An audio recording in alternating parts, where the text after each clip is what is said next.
ለሰው ልጅ እግዚአብሔር የሰጠው ሌላው ሀብቱ ሰውነቱ ነው። እስኪ ሰውነቱ በሉ። ምን አላችሁኝ? ሰውነት ሀብት መሆኑን አይታችሁ ታውቃላችሁ? አንዳንዱ ሰው እኮ ከበርኩ የሚል እኮ ማለት ነው ጥቂት እንደው ጠርቀምቀም ሚስል ባንኩ ላይ ያለውን አካውንት እኮ አይቶ ነው። እጅ እግር እንዴት ያለ ሀብት መሰላችሁ? አባክነ ነው እንጂ እንዴት ያለ ጸጋ መሰላችሁ? አይን እንዴት ያለ ሀብት ነው! እንዴት ያለ ሀብት! ዳንኤል ባቢሎን ተቀምጦ እግዚአብሔርን ያየበት እኮ አይን እኮ ነው። ዮሐንስ ወልደ ነጎድጓድ ታስሮ እግዚአብሔርን ያየበት እኮ አይን እኮ ነው።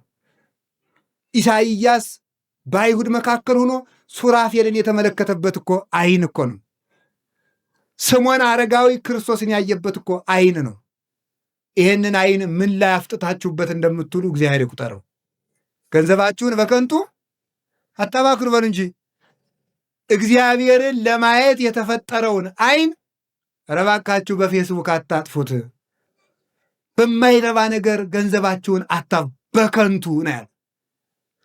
ደግሞ ልንገራችሁ፣ ሰው በመረጃ ሊቅ አይሆንም ነው የምላችሁ።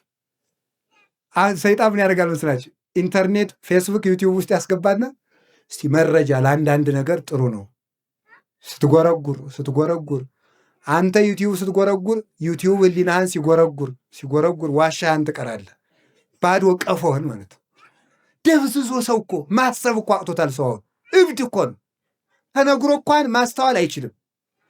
ቢመክሩበትም አይሰማ፣ ቢመክሩትም አይሰማ። ሁሉም አይገባውም። ደንዝዞ አለ። እባካችሁን አይናችሁን አታባክኑት፣ ጆሮአችሁን አታባክኑት። በሞቴም ባይረባ ነገር አትስሙበት፣ ረዘፈን አትስሙበት። ይሄ ጆሮ ቅዱሳን መላእክትን የሰሙበት ቃል ነው። ይሄ ጆሮ ሳሙኤል እግዚአብሔርን በሌሊት የሰማበት ጆሮ ነው። ይሄ ጆሮ ድንግል ማርያም ቅዱስ ገብርኤልን የሰማችበት ጆሮ ነው። ይሄ ጆሮ ቅዱሳን አባቶቻችን እግዚአብሔር ሲጠራቸው የሰሙበት ጆሮ ነው። ጆሮቻችሁን ለዘፈን ለጨዋታ ለምን ትከፍቷቸዋላችሁ?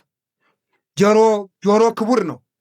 ጆሮቻችሁን ለእግዚአብሔር ብቻ ከፈቷቸው፣ የእግዚአብሔር ጆሮዎችም ለእናንተ ይከፈታሉ።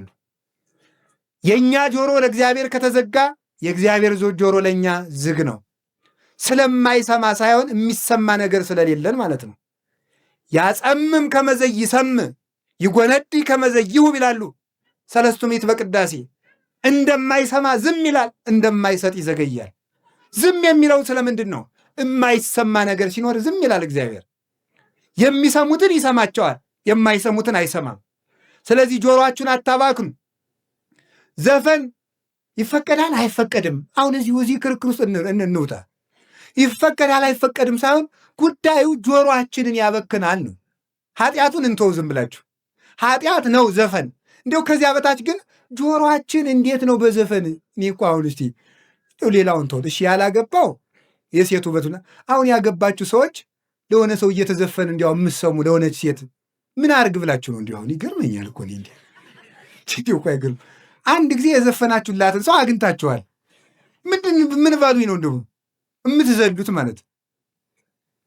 ይገርመኛል። ማምናገር ሰው ለማያውቃት ሴት በተዘፈነ ዘፈን ሲዘል ያድራል እንዴ? ይህ ነውር እኮ ነው። ይሄ እኮ ጅልነት እኮ ነው። ይሄ እኮ መባከን እኮ ነው። ኧረ በሞቴ ስሙኝ። አሁን ዘንድሮ በየቦታው በጦርነት የረግፉትን ወንድሞቻችን ታውቃላችሁ አይደል? በቀኝም በግራም። መጀመሪያ እኮ ሰይጣን ምን አድርጎ መሰላችሁ? 40-50 ዓመት አይምሯችን አባክኖ ነው ዛሬ በጦርነት የሚያባክነን። መጀመሪያ አባክኖናል። ንጽህናችን አባክኖታል። ሰውነታችን ባክኗል። ይሄው ተነግሮ የማይሰማ ሰው መግደልም በቃኝ የማይል ወጣት ተፈጠረ። ስለባከናችሁ ነዋ። በኳስ ፍቅር ጠልፎ ሲደነዝዝ የኖረ እንዴት ብሎ ይሰማል? ስለዚህ መጀመሪያ ስለደነዘዝ አባከነንና ደግሞ አሁን በጥይት ያባክነናል። ስለዚህ ጆሮአችሁን ጠብቁት ለምንም ነገር። እንኳን ክርስቲያን አንድ ፈላስፋ ያለው ልንገራችሁ። አንድ ፈላስፋ የሆነ ሰው እየሮጠ ሄዶ አንተ አንድ ነገር ልነግርህ ነበር አለ። ቆይ ሳትነግረኝ 3 ጥያቄ ልጠይቅህ። አንደኛ የምትነግረኝን ነገር አይተኸዋል ወይ? አላየሁትም። ሁለተኛ የምትነግረኝ ነገር እውነት ነው ወይ? እኔ እንጃ። ሶስተኛ የምትነግረኝ ነገር ስለ ጓደኛዬ ክፉ ነገር ነው ወይ? አዎ። እንዳትነግረኝ በሕግ አምላክ ብሎ ሰደደው ይባላል። ምንም ለማይጠቅምን ነገር ማለት ምንም። አሁን ሰው የሚያወራው ነገር እኮ ይገርማቸዋል። አንዳንዱ ሰው የጦር ጄኔራል ሆኖ ያድራል። አንዳንዱ ኮማንደር ይሆናል። በቃ ኮማንድ ሴንተር ሆኖ ጦርነቱን ሲመራ ውሎ የእነንትና ችግር እኮ ነው እነንትና እኮ ነው ይህን ሁሉ ችግር ያመጡት ይላል። እንዲሁ እኮ ግርም እኮ ነው። እንዲሁ አረፋ አትቀመጥም? ስራን አሰራም ወይ? የእውነቴን እኮ ነው የምነግራችሁ። ዝም ብለን የራሳችን ስራ ማንሰራ ማስተካከል እንዲሁ በዚህ ዓለም ላይ ጅል ማለት በማያገቡት የሚገባ ነው ማለት ነው። ስለ ሀገራችን ጉዳይ አንቆርቆር እያልኳችሁ እንዳይመስላችሁ።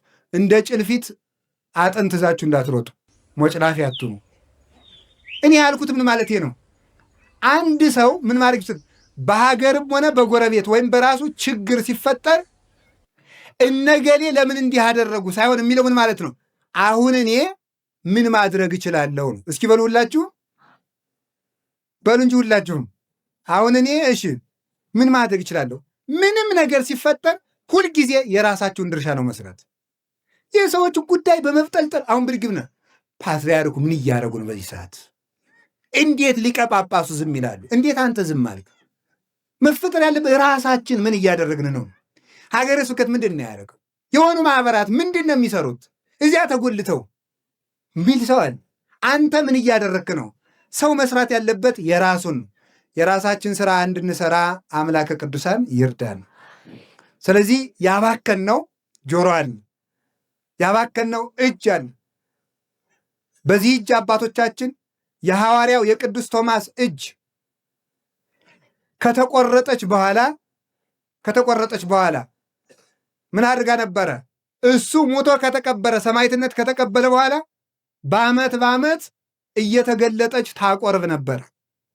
ከሞተ በኋላ ማለት የቅዱሳን እጅ ሙቶም ይሰራል፣ የእኛ እጅ ደግሞ ሙቶም ይበጠብጣል።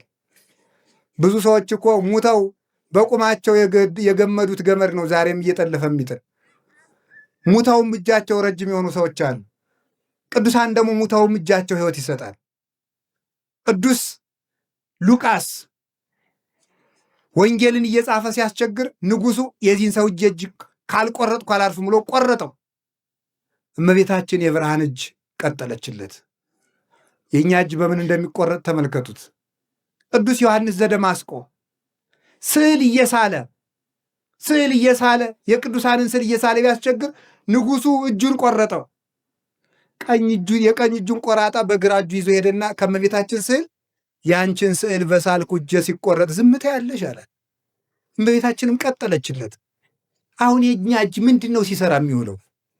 ይሄ እጅ እኮ እኔ ይገርመኛል። የድንግል ማርያምም ስም እጅ ተባለ፣ ሌላ ስም ጠፋ። ምን ይደረግ? መለኮትን የታቀፈች የእኛም የሌቦቹ እኩል ስም አግኝቶ እጅ ተባለ። ዓለምን የቀደሱ የክርስቶስ አካላትም እጅ ተባሉ፣ ሌላ ስም የለ። ሰው የቋንቋ ድሃ ሆነና የእኛም የርኩሶቹ እጅ ተባለ። እጃችን መንጻት ይጠበቅበታል። በሰው ላይ ከመቀሰር ያልተፈቀደለትን ከማንሳት የሰውን ደም ከማፍሰስ ሰውን ከመቀማት ያልተፈቀደለትን ከማንሳት ከዚህ መንጻት አለበት።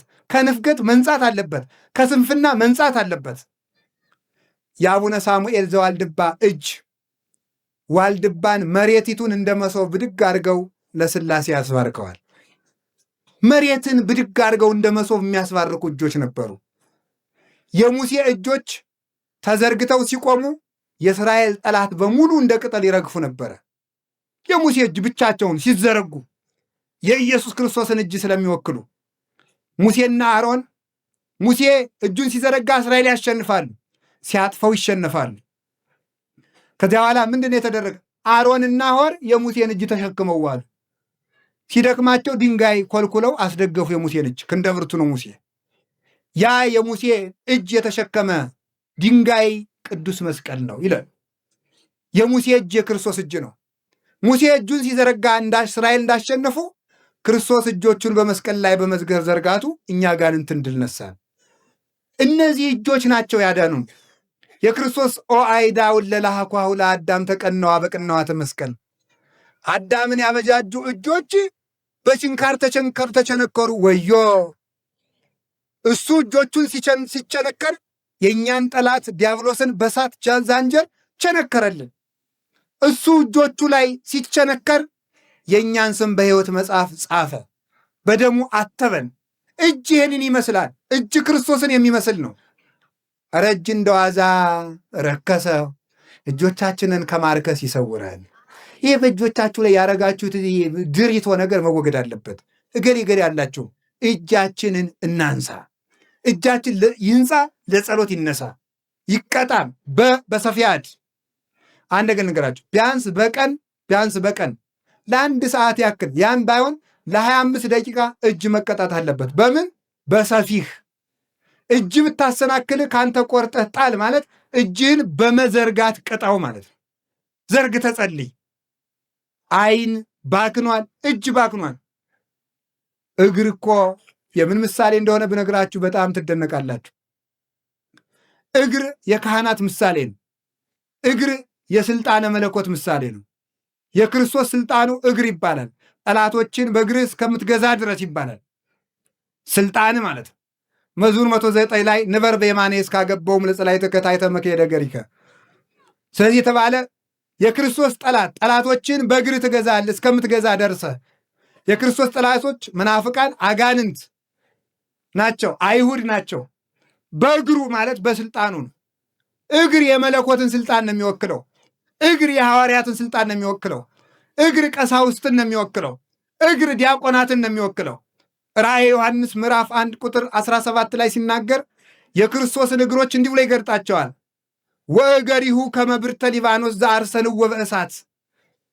የክርስቶስ እግሮቹ በእሳት እንደጋሉ እንደ ሊባኖስ ብረት ናቸው ይላል። የክርስቶስ እግሮቹ የተባሉት ካህናት ናቸው። የጋሉ ናቸው፣ የተኮሱ ናቸው ማለት በፍቅር ሃይማኖት የነደዱ በሙቀት ሃይማኖት የሞቁ ናቸው። ሙቀት ሃይማኖት፣ ሙቀተ ጸሎት ያላቸው በቃለ ስልጣናቸው፣ በግዘታቸው፣ በጸሎታቸው፣ በቅዳሴያቸው፣ በመስቀላቸው አጋንንትን የሚያቃጥሉ ናቸው። እግር አላቸው ክርስቶስ አጋንንትን በካህናት ይረግጣልና፣ አንድም ለስብከተ ወንጌል ይፋጠናሉና፣ አንድም ለተልእኮ ይፋጠናሉና እያሉ አባቶቻችን ተርጉመውታል። አንድም የዲያቆናት ምሳሌ እያሉ ተርጉመውታል። ለስብከተ ወንጌል ስለሚፋጠኑ፣ ለተልእኮ ስለሚፋጠኑ፣ አጋንንትን ስለሚረግጡ ካህናት የክርስቶስ እግሮች ተብለው ይጠራሉ። እግር የተባለ ይሄን እግር የክርስቶስ ምሳሌ ነው። እግር የሐዋርያት ምሳሌ ነው። ይህንን እግር የት ላይ እንደምታውሉት አስቡት። አንዳንዶቻችሁ ዝም ብላችሁ ሸርባችሁ ታውሉታላችሁ። አንዳንዱ ሰው አለ ከሰው ሱቅ ዶ ደጃፉ ላይ ተጎልቶ የሚውል ይህም እግር ሊባል። እግዚአብሔር 6 ነገርን ይጠላል። ሰውን ከፍ ዝቅ አድርጋ የምታይ ዓይን፣ ክፉ የምትሰማ ጆሮ፣ የሰው ደም የምታፈስ እጅ፣ ክፉ የምትሰማ ጆሮ፣ የሰው ደም የምታፈስ እጅ፣ ወደ ክፉ የምትሮጥ እግር፣ መጨረሻ ላይ 7ተኛይቱን ይጠላታልና መጽሐፈ ምሳሌ ምዕራፍ 6 ላይ በወንድማማች መካከል ጠብን የምትዘራ ምላስ ይላል። ነገረ ሰሪን እግዚአብሔር ይጠላታል። እያንዳንዱ አፍ የነቢያት ምሳሌ ነው። አፍ በነገር በስድብ ውልጭ ብሎ ሰው በመሳደብ በማማት በርግማን በዚህ ሁሉ ጎስቁሏል። ገንዘብን በከንቱ አታባክን በሉ። በምን አታባክን? በከንቱ አታባክን። አካላችን በከንቱ ከማባከን ይሰውረን። ይሄ አፋችን ኤልያስ ሰማይን የለጎመበት አፍ ነው። ልብ ብላችሁ ስሙ። ይሄ አፍ ሙሴ መሬትን የከፈተበት አፍ ነው። አሮን ይሄ እጃችን ሙሴ ባሕር የከፈለበት እጅ ነው። ይሄ እጅ ገብረ መንፈስ ቅዱስ መና ከደመና ያወረዱበት እጅ ነው። ይሄ እጅ አቡነ ተክለ ሃይማኖት ከሱራፌል ጋር ያጠኑበት እጅ ነው። ይሄ እጃችሁ ክቡር ነው። ለራሳችሁ ክብር ስጡት። ከማይረባ ነገር አታልከስክሱት። ሰውነታችሁን ከበር አድርጉት። ራሳችን እንድናከብር አምላከ ቅዱሳን ይርዳን። አላችሁ የላችሁም? አላችሁ የላችሁም? 1-2 ነገር ልጨምርባትና ልጠቅልለው። ልጨምር ይብቃ። ልጨምር ትንሽ በሰዓት እንድትገቡ ብዬ ነው እንጂ ሌላ አይደለም። እሺ 2 ነገር ልጨምርባት። ገንዘብህን በከንቱ በሉ እንጂ ገንዘብህን በከንቱ። አንደኛው ገንዘብ ምንድን ነው? ንጽህና በሉ እንጂ። ሁለተኛው ገንዘብ ሰውነት በሉ እንጂ። አይምሯችሁንም አታባክኑት። አንዳንዱ ሰው እኮ ሲያጠና መጽሐፍ ሲያነብ ወሬ ላይ ብትክትክትክትክትክትክትክ ሲል የነበረው ሰው መጽሐፍ ስትሰጡ እንቅልፍ ይዞ ጭልት ጭልት ወሬ ብትክትክትክትክትክ ሲል የነበረ ስብከት ሲጀመር ጭልት፣ ቅዳሴ ሲጀመር ጭልት፣ ማይሌ ሲጀመር ለህት እንውስ ምን ይባላል? ያው በቁም መሞት ለምን? አይምሮን አባክኖት ወሬ ሰክስከ ውስጥ ቃለ እግዚአብሔር ቤት ይገባል። እዩ ደልዘ ሰርዘ የተደል አሁን ስርዝ ወረቀት ያጽፋል እንዴ? የብዙ ሰው ጭንቅላት እኮ የተሰረዘ ወረቀት ሆኗል። በነገር ተሰርዞ ተደልዞ ወሬ ሲሰርዝ ሲያባዛ ሲቀምር ያው ሻህር ሊቅ መስል የነገር ቀመር ነው ሲቀምር የሚውለው። አይምሮው ሞልቷል እያልኳቸው። ይሄ ነገር መንጻት አለበት። ነገረኝነታችን መተው አለበት። ዝባዝንኬ ነገር አታጠራም። ቅድም ብያቸዋለሁ። ሰው በመረጃ ሊቅ አይሆንም። እስኪ በሉ ሰው ሊቅ የሚሆነው በምንድን ነው? በትምህርት ነው። መረጃ በመሰብሰብ አይደለም። አጠራቅመ ጥራዝ ነጠቅ ወሬኛ ልትሆን ትችላለህ እንጂ ሊቅ አትሆንም። ሊቅ የሚቆነው በስሎ በመማር። ስለዚህ አይምሯችሁን አታባክኑት። አጥንታችሁ እንድትይዙ፣ ማሰላሰል እንድትችሉ፣ አስተዋዮች እንድትሆኑ፣ ደርባባዎች እንድትሆኑ፣ የማትታወቁ እንድትሆኑ፣ ቀስ ብላችሁ አስባችሁ የምትናገሩ ተናግራችሁ የምታስቡ እንድትሆኑ አይምሯችሁ ክፍት እንዲሆንላችሁ ነገር አትሰብስቡ፣ ወሬ አታጠራቅሙ፣ ድልዝ አታርጉት ጭንቅላታችሁን። እግዚአብሔር ብሩህ አይምሮ ይስጠን። እንዲህ ላል መሰላችሁ ማይቶቱ ለሥጋ ከአይን ከውእቱ የሰውነት ብርሃን አይንህ ነው። እስቲ በሉ በሞቴ ምንህ ነው? ምንህ ነው? አይንህ። ተመልከቱ ወሶ ብርሃን ዘላይሌከ በላይ ላይ ያለው አይን ይላል ጨለማ ከሆነ ወሶ በአይን ከሐማሚ ይላል። ይቅርታ አይን ጨለማ ከሆነ መላው አካልህም ጨለማ ይሆናል። አንድም ይሉን አባቶቻችን ማይቶቱ ለሥጋ ከአይን ከውቱ የሰውነት ብርሃን ምንድን ነው? አይምሮ ጠባይህ ነው። እስቲ አይምሮ ጠባይ በሉ። አይምሮ ጠባይ ማለት የተፈጥሮ እውቀት ማለት ነው። አይምሮ ከጎሰቆለ ግን ሰውነት ሁሉ ጨለማ ይሆናል ማለት። እጅ ያላሰበውን ይጨብጣል። አንደበት ያላሰበውን ይናገራል። እግርህ ያላሰበው ቦታ ውሎ ይመጣል። ሆደ ያላሰበውን በሙሉ ይበላል። ያላሰብከው ትወላለህ። ያላሰብከውን ታገባለህ። ሳታስብ ትፋታለህ። ሳታስብ ትመነኩሳለህ። ሳታስብ ቆብክን ትጥላለህ። ሳታስብ ትሾማለህ። ሳታስብ ትሻራለህ። ሳታስብ ትበጠብጣለህ። የሁሉ ችግር በምንድን ነው? አይምሯችን መባከን የለበትም። የቅዱስ ቄርሎስ አይምሮ እኮ በሞቴ ዛሬ እኛን አይምሮ ተውት። በሞቴ አንድ አባትን አንድ ልጅ እንዲህ አላቸው። አላቸው አቤት እንዲው እየረሳው እምቢ አለኝ አላቸው። እየረሳው እምቢ አለኝ ሲላቸው ምን ቢሉት ጥሩ ይመስላችኋል? አይ ልጄ መፍትሄውንስ ብነግርህ ትረሳው ይላሉ። መፍትሄውንም ብነግርህ ምን ትለዋለህ? ትረሳዋለህ እንጂ ምን ያደርግልሃል? አሁን እኮ በሞት የልንገራችሁ የመርሳት ችግር አለብን በሉ እንጂ። በጣም ደግሞ የሚገርመው የመርሳቱን ችግር መፍትሄም የመርሳት ችግር አለብን ማለት ገብቷችኋል አይደለም? የመርሳቱን ችግር መፍትሄም እንረሳለን ማለት። አሁን መፍትሄውንም እንረሳለን። እየረሳን ታመናል። የመርሳት ችግር አለብን፣ መፍትሄውንም ረስተናል። ስለዚህ ምን እናድርግ ካላችሁን እንናዘዝ፣ ወሬ ማጠራቀም እናቁም፣ ሰውነታችን ይንጻ። የዚያን ጊዜ ክፍት አይምሮ ይኖረናል።